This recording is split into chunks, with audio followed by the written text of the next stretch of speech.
Olá, meus amigos e minhas amigas, eu sou o professor Álvaro Guimarães de Oliveira e vou hoje falar sobre os eleitores de Lula. Impressionante o que acontece com esse Luiz Inácio Lula da Silva. Esse homem, eu sou contra ele desde quando ele começou a fazer política, no sentido que ele era analfabeto. E a pretensão dele sempre é ser presidente do Brasil. Era sempre presidente do Brasil. Chega como presidente do Brasil, rouba, não cumpre promessas, estraga com a economia brasileira, destrói do ponto de vista moral, ético, é um imoral, é um ladrão, um dos maiores roubos que já houve em todo o mundo. Foi comandado pela quadrilha comandada pelo senhor Luiz Inácio Lula da Silva. E agora ele quer votar a cena do crime, como disse o seu próprio candidato a vice-presidente, Geraldo Alckmin. E, no entanto, esse homem chega ao ponto de ganhar as eleições, do ponto de vista de votos, né? Ele ganhou para o Bolsonaro. A sorte é que o Bolsonaro ganhou politicamente e vai transformar esse ganho político agora em votos. E aí parece que nós estamos garantidos nesse segundo turno. Então, isso aqui que eu vou falar sobre os eleitores de Lula, não tem pesquisa nenhuma. Eu estou fazendo na base do achismo, uma maneira de mostrar como eu vejo isso. Portanto, não tem nenhum fundamento esses números, fundamento que eu digo do ponto de vista de pesquisa, de buscar, elaborar a pesquisa, parece que não tem. Isso é simplesmente um achismo. Acho que é assim, pronto. Tá certo? Mas isso vai mostrar somente o que eu penso a respeito desse cara, esse Luiz Inácio da Silva. Portanto, os pobres e analfabetos são 20% dos eleitores dele. O que eu penso sobre isso? É claro que as pessoas bem pobres, sem informação, sem instrução, vê no Lula, porque ele começou mostrando isso. Ele veio do Nordeste ele foi um fugitivo para São Paulo, e lá em São Paulo ele começou a fazer a sua carreira política através dos sindicatos. Então esse povo é facilmente entendível que eles pensam que Lula é um deles, que Lula é como se fosse eles que estivessem no poder, que representasse esse povo. Não é nada demais isso. Eu acho que realmente é uma possibilidade que eu vejo que esses pobres e analfabetos, no sentido de que, sem muita informação, sem muito conhecimento, ele acha que o Lula é um deles lá. E na realidade o Lula foi um deles. Mas quando chegou ao poder, ele começou a... O Lula das grandes contas, dos ternos Armani, dos melhores restaurantes, dos melhores hotéis. Um negócio impressionante o Lula. Como ele se adaptou rapidamente à riqueza. E uma riqueza roubada, né? O problema é esse. Se fosse feita por ele, não tem problema nenhum. Mas com o dinheiro dos outros, com o dinheiro desses pobrezinhos que votaram nele, é que ele faz essa farra toda. Casamento de 300 mil reais. Bom, outro grupo que eu vejo no dia a dia é a classe média de bom nível educacional. A classe média de bom nível educacional, que se acham intelectuais, vê o Lula como uma pessoa que saiu de baixo. E por falta, não é por falta de instrução, por falta de inteligência, por falta de cabeça, ele não percebe que o Lula saiu de baixo, certo? mas não se preparou para ser um presidente de um país como o Brasil. Não se preparou para ser nem funcionário de empresas estatais, porque empresas estatais não entram analfabetos. Mas essa classe média, ela se acha que Lula ali é uma pessoa que ela deve ajudar, porque Lula veio de baixo, etc. e tal. Mas são medíocres, esse nível educacional, apesar do nível educacional, são medíocres. Depois, eu acho que mais 10% está entre os banqueiros e grandes empresários. Mas por quê?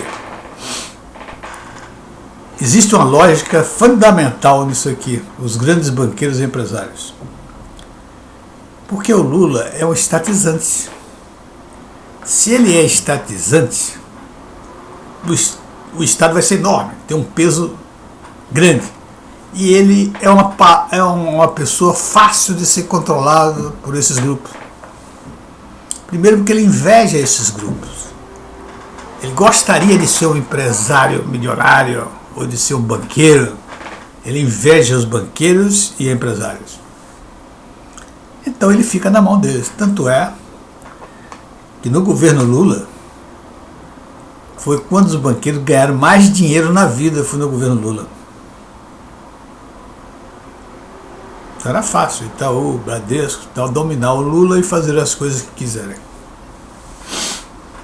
Tá certo? Então esse pessoal, que agora mesmo, está apoiando o Lula, mesmo sabendo os resultados negativos para o país. Não interessa para eles. Que foi o Lula, eles não estão interessados. Estão interessados na coisa dele. E é lógico, eles estão interessados na coisa dele. Por isso eles apoiam o Lula. Bom. E tem outros aqui que eu acho que são 30% mais ou menos dos eleitores de Lula, que são oportunistas e ladrões. Por que eu digo isso? São aquelas pessoas que estão ali, que olham para o Lula e até invejam o Lula, dizendo que se eu estivesse no lugar dele eu fazia a mesma coisa. E outra coisa, então, como o Lula é ladrão e topa qualquer maracutaia, eles estão ali esperando oportunidades no governo Lula. Oportunidade de emprego, oportunidade de negócio, para roubar, para mamar nas tetas do governo. Tá certo? Bom, e aqui depois vem as pessoas irresponsáveis, cujo mindset acha que roubar é lúdico e, portanto, não é nada demais. São mais ou menos 20%. A classe artística se considera aqui dentro disso. Por quê? São irresponsáveis. Né? Os artistas brasileiros, de uma maneira geral, eles querem mamata. Eles, quando vão fazer um show, eles querem sempre que o governo patrocine. Eles não querem trabalhar, fazer o show para ganhar dinheiro, porque eles podem ganhar dinheiro. Tem muitos artistas que não precisam de Lei Rouanet.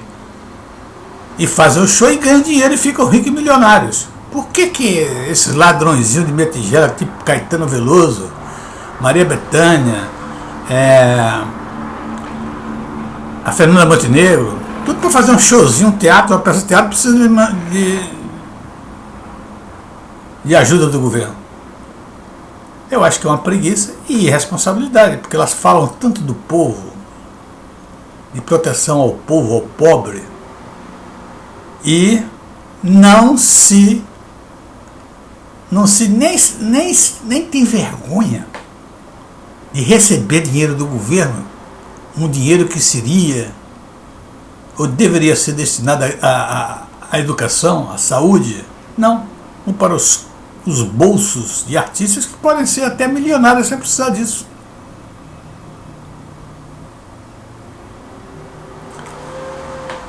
E depois, os 10% restantes são os completamente malucos e idiotas. São pessoas completamente malucas, idiotas, que não pensam a respeito de nada.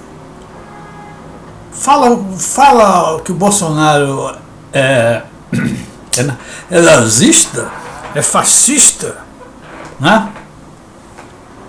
É um criminoso. sem a menor noção do que estão falando. São apenas idiotas que querem demonstrar um lado e querem se aproveitar também. E se encontra ali nos oportunistas ladrões. Pode se colocar ali dentro deles. Tá certo? Eu vou mostrar para vocês uma pessoa que representa muito bem isso aqui.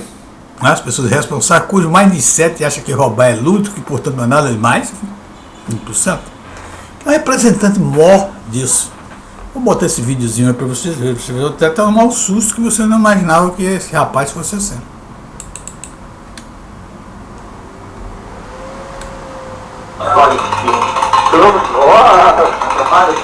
Olha só. Então vamos ver esse videozinho.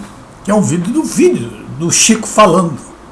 Primeiro ele fala das compras de música que ele faz.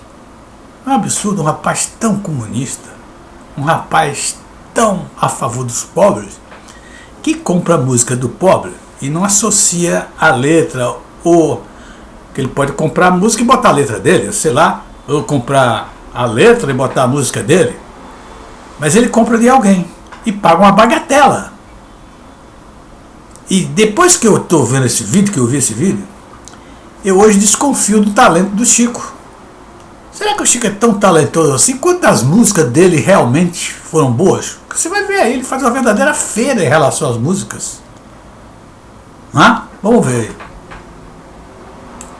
Notícias do Oriente? Notícias do Oriente Médio. O nome dele é Ahmed. E Ahmed é o seguinte, só que não fez uma cláusula que não pode mexer na harmonia dele. É a máfia da composição. Ahmed é um fornecedor do Chico. Os caras me abordam na rua e vão vendendo música. Eu vou comprando. Olha, geralmente eu compro. vai comprando. Eu conheço há mais tempo. Então, quando ela liga lá o disco, eu ligo. Tem que samba bom para vender, tem uma canção, tem isso aqui, tem alguma. Aliás,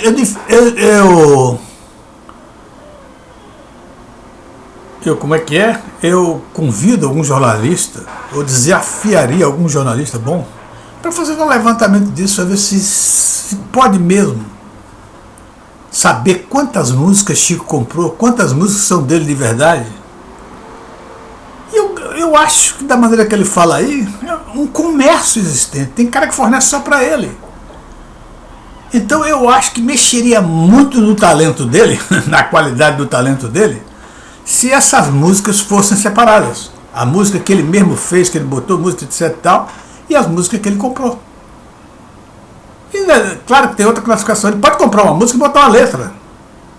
Pode separar, isso é um tipo de coisa. Outra ele comprar a letra e botar uma música, é um tipo de música. E outra é ele comprar tudo. Ele comprou a música e ele botou no nome dele tudo. Tá certo? Então eu desafiaria um bom jornalista a fazer um levantamento disso. Inclusive seria uma coisa histórica, fantástica. Descobrir quantas músicas um cara desse comprou, como o Chico Buarque de Holanda, que tem tantas músicas. E todo mundo achava ele um gênio, um talento musical, em função, inclusive, da quantidade de música que ele tem. Claro que tem músicas boas, e são boas as músicas dele, que eu conheço, são boas as músicas do Chico.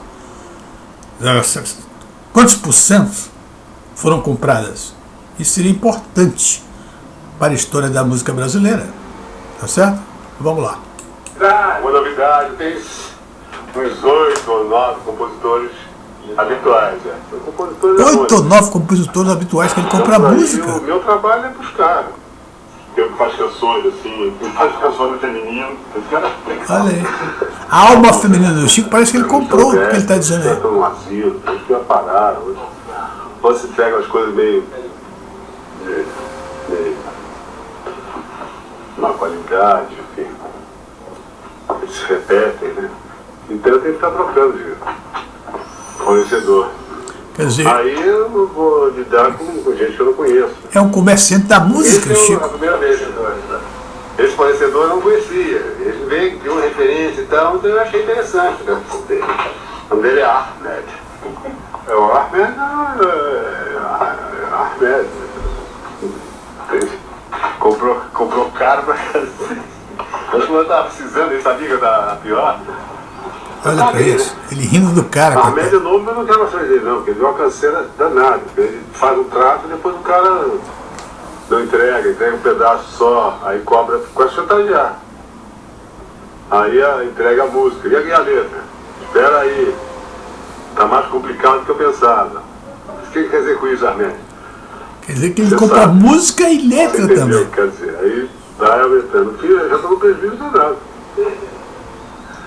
Pô, eu trabalho. Que bandido Chico. Fez um papel de capitalista, que ele não gosta de capitalista. O pior papel de um capitalista. Agora, vamos ver isso aqui. Porque isso aqui é que eu falo da Mindset. Da Mindset também, isso é casa de músicas. Será que ele não acha que isso é um roubo? Uma maldade que ele está fazendo com a pessoa? Ele deu uma canseira danada. Ele faz um trato. Ele é um comerciante, é um traficante de música, Chico. Um pedaço só, aí cobra com a chantagear. Aí entrega a música. E a letra? Espera aí. Tá mais complicado do que eu pensava. O que quer dizer com isso, Ahmed? Você sabe, né? Você entendeu o que quer dizer. Aí vai aumentando. Filho, já estou no prejuízo danado. Pô, eu trabalho. Eu não componho não, mas eu trabalho pra... Você disse que não é de quebrar o orelhão, mas você já roubou carro, não roubou? Roubou carro, vamos ver. Coisa eu fazia isso. Sabe que essa história é engraçada? Porque eu lembro de... Nós éramos garotos, assim, bem de boa, escola, né? Escolas não eram marginais, mas a marginalidade sempre atrai o adolescente. Eu não sei se era um pouco a influência, naquele tempo era coisa de... Aí o mindset dele, a marginalidade atrai. Droga, e ele não faz nenhuma referência a essa coisa. A onda do meu tempo era essa, era roubar carro. Nós passeávamos, roubavam um carro, saíam por aí quebrando o carro, né? Eu lembro de um carro... mas sabe uma coisa, eu vou chegar lá. Você falou, a gente uma vez, a gente é um grupo, assim, 6, pegamos um carro lá em Itanhaém, São Paulo, uma Kombi, e saímos disparada pela praia, pela areia dura, e a grande bosta era saber sentir o motor e mudar de marcha sem pisar na embreagem. É claro que eles ficavam voltando numa marcha só, o carro esculhambado, de um do grupo mais radical queria jogar, não pode tocar fogo e jogar no mar, mas essa tese foi vencida e deixamos o carro lá. Esse mesmo grupo, eu lembro de um dia, eu fiquei quebrar coisas, aí queriam jogar pedra no bote. E tinha um rapaz, falou assim, não, coisa pública não. Eu lembro disso até hoje, que na hora, como coisa pública não, mas bateu, claro. Mas bateu certo. Não sei porque, o garoto de 14 anos só deve ter ouvido em algum lugar. Mas eu lembro até hoje, eu estava falando, coisa pública não. E a gente pensou um pouquinho, isso é coisa pública não. Agora, ainda existia, isso foi antes de 64. Existia essa coisa pública não. É verdade, por que vai quebrar um pote que é de todo mundo? Agora, por causa da Kombi, naquele chá, a gente podia arrebentar, entende? Se ele ouvir essa entrevista hoje, a gente vai lembrar. Você vai te acionar. Pode ver, a gente vai estar velhinho, faz 30 anos. Né? Você vê a moral do Chico, né? Quer dizer que coisa pública não podia se quebrar. Mas, pô.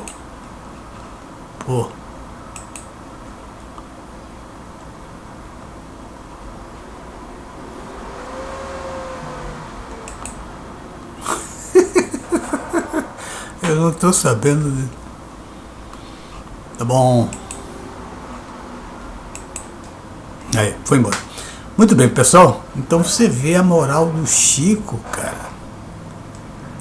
Ele defender as coisas públicas não podia ser quebrado, porque, mas o carrinho ali, ele não pensa que aquele carrinho pode ter sido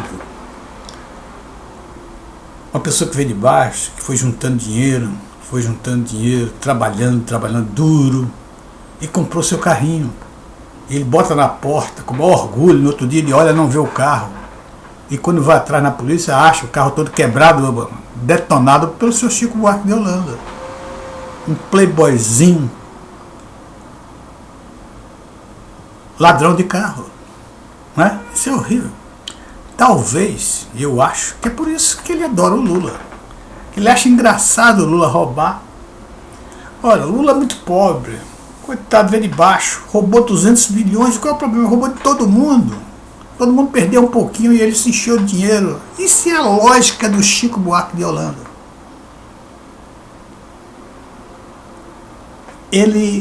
A cabeça dele é formada assim. Ele acha que roubar é esperteza, porque o negócio do carro ele ri. Das músicas, ele acha um comércio legal, normal. Ainda fica se queixando do cara, que o cara atrasa entregar música, etc. Tal. Ele não se acha um capitalista ali naquela hora, agindo como um capitalista tenebroso, que está explorando, está explorando o indivíduo da maneira mais baixa possível, se aproveitando de um cara que não tem acesso à informação e à divulgação, e ele tem. E por isso ele compra a música daquele cara. Em vez de induzir o cara que tem uma música boa, ele vem pegar esse rapaz e botar para trabalhar com ele, junto com ele, e fazer músicas. Não, mas ele seria concorrente dele. Não dá para fazer isso. Ou seja, Chico é um ladrão de músicas e ladrão de carros. É por isso esse apego, essa coisa que ele tem com Lula. Lula para ele é um cara sabido, que veio de baixo e roubou todo mundo. Tá certo? É assim que ele pensa. Tá bom, meus amigos, e até a próxima.